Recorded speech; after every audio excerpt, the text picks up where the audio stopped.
You've probably had a moment like this, even if you've never told anyone. Maybe it was on a long drive, alone, late at night, when the road and the music and your own thoughts seemed to collapse into something that wasn't quite you anymore.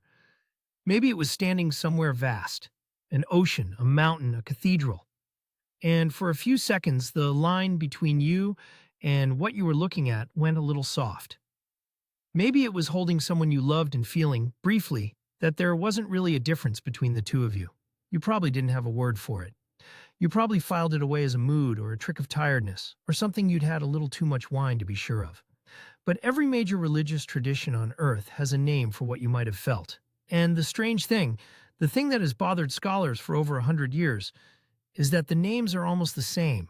In 13th century Persia, a Sufi poet named Jalal ad-Din Rumi wrote that the lover, the beloved, and love itself are one thing wearing three faces. He said the self was a wave that had forgotten it was the ocean. 100 years later, in a Dominican cell in what is now Germany, a Christian monk named Meister Eckhart wrote that the eye through which he saw God was the same eye through which God saw him. One seeing, one knowing, no distance between them. In 20th century India, a man named Ramana Maharshi sat silent on a mountain called Arunachala for most of his adult life. When visitors asked him who they really were, he told them to look for the one who was asking. Most of them, when they actually tried, came back unable to find anyone. In medieval Spain, Jewish mystics writing the Zohar described the deepest layer of God as Ein Sof, the limitless, and said the soul, at its root, was a spark of that same limitlessness, only temporarily dressed in a body. A 13th century Japanese Zen master named Dogen wrote that to study the self is to forget the self, and to forget the self is to be awakened by everything. None of these people spoke the same language. None of them shared a religion. Most of them had never heard of each other. And yet if you stripped the names off their writings and laid them side by side, you would have a hard time telling which line came from which tradition. This pattern has a name. The American philosopher and psychologist William James gave it one in 1902 in a book called The Varieties of Religious Experience, which is still in print and still being argued about. James went through hundreds of first-hand accounts of mystical experiences from every tradition he could find, and he noticed that almost all of them shared four features. The experience felt impossible to put into words. The experience felt like a kind of knowing, not a feeling, not a belief, but a direct seeing of how things actually are. The experience didn't last long, minutes, sometimes seconds. And during the experience, the person felt that something larger was holding them, that they were not the one in charge. James didn't argue that the experiences were proof of God. He just noted carefully that they kept showing up. Across centuries, across continents, in people who had no contact with each other, wearing the same shape. In 1960, a British philosopher named Walter Stace pushed the argument further. Stace went through the mystic literature of every major tradition and proposed what he called the common core thesis. Strip away the cultural language, he said, and you find the same experience underneath. A dissolution of the boundary between self and world. A sense of unity. A sense that time has stopped.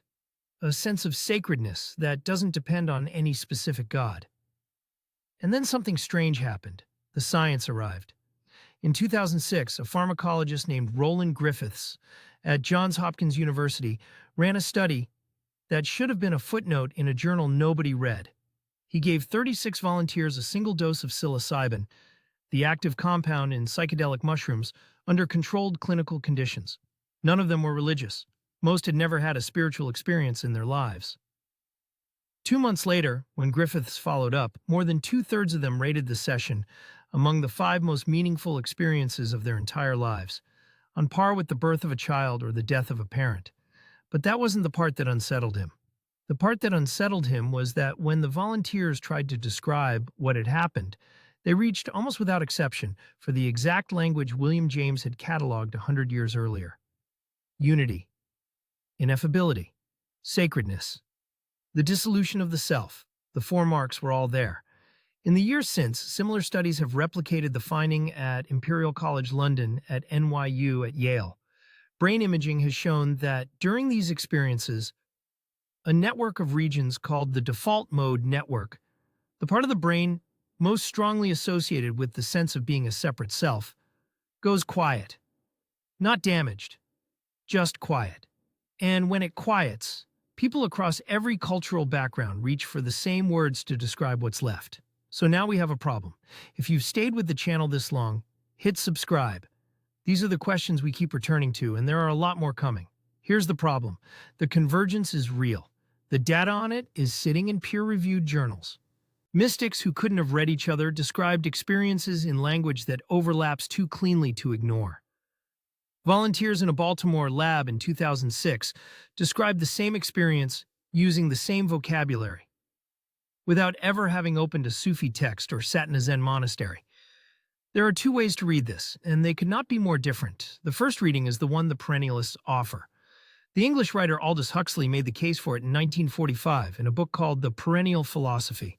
The German philosopher Gottfried Leibniz had used the phrase as early as 1714. The argument is this: every major religious tradition is a window onto the same underlying reality. The windows are different shapes, the glass is tinted differently, but what's on the other side of the glass is the same. The mystics who pressed their faces all the way up to the window saw it most clearly. The rest of us, looking from across the room, see only the color of the glass and mistake it for the view. If the perennialists are right, then religious disagreement is mostly about vocabulary. Heaven and nirvana and moksha and the kingdom of God are different metaphors aimed at the same thing. The mystics figured this out. The institutions mostly did not. The second reading is colder. In 1978, a religious studies scholar named Stephen Katz published an essay called Language, Epistemology, and Mysticism that Detonated under the Perennialist Position. Katz argued, with a lot of evidence, that there is no such thing as an unmediated experience. A Catholic mystic has a Catholic mystical experience because she has been shaped since birth by Catholic concepts, Catholic prayer, Catholic expectations of what the divine looks like. A Buddhist mystic has a Buddhist mystical experience for the same reason. The convergence between them, Katz argued, is not evidence of a shared underlying reality. It is evidence of a shared underlying brain, and a shared set of conditions like silence and fasting and contemplation that produce a similar neurological state. The cultural caption, written afterwards, just happens to describe a similar physiological event. If Katz is right, then the perennialists have it backwards. The mystics didn't see through to a deeper truth.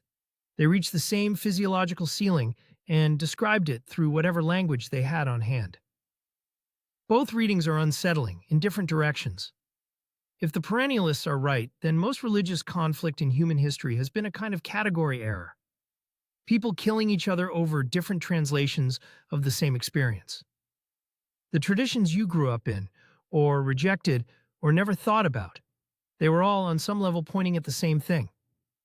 If Katz is right, then the deepest spiritual experiences human beings have ever reported are not contact with anything beyond us.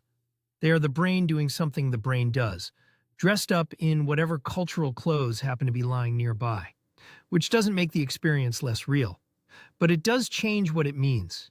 Notice that neither reading is the cozy one. Neither reading lets a person walk away unchanged. The perennialist has to take other traditions seriously in a way most religious people don't. The constructivist has to admit that the most profound experiences in human history might be reports about brain states, not about reality. And there's a third possibility that almost no one talks about, because it doesn't fit cleanly into either camp. Maybe the convergence is real, and the explanation is real. Maybe the brain, under certain conditions, becomes capable of perceiving something that's actually there, something the ordinary mind filters out for the sake of getting through the day. The same way the eye is capable of seeing only a thin slice of the electromagnetic spectrum. But the slice it sees is real. On this reading, the mystics aren't hallucinating, and they aren't all wrong. They're using a faculty most of us never develop. And they're describing, in clumsy human language, something the rest of us have only glimpsed. There is no way, with the tools we currently have, to decide between these three readings. The data underdetermines the answer. The mystic and the neuroscientist can stand in the same room, look at the same scan of the same quiet default mode network, and walk out with completely different stories about what they just saw. What the data does decide, though, what nobody serious disputes anymore, is that the convergence itself is real. Something in the deepest layer of human religious experience keeps pointing at the same shape. Whether that shape is a window or a wall or a faculty we barely understand, is the question every honest tradition has been wrestling with for 2,500 years, and that we are no closer to answering today than we were in the time of Rumi. Which leaves the question with you. Do you think the mystics across traditions were describing the same reality? Or the same brain producing the same experience under similar conditions? And does the answer change anything about how you'd actually live? Leave a comment. The conversation is the point.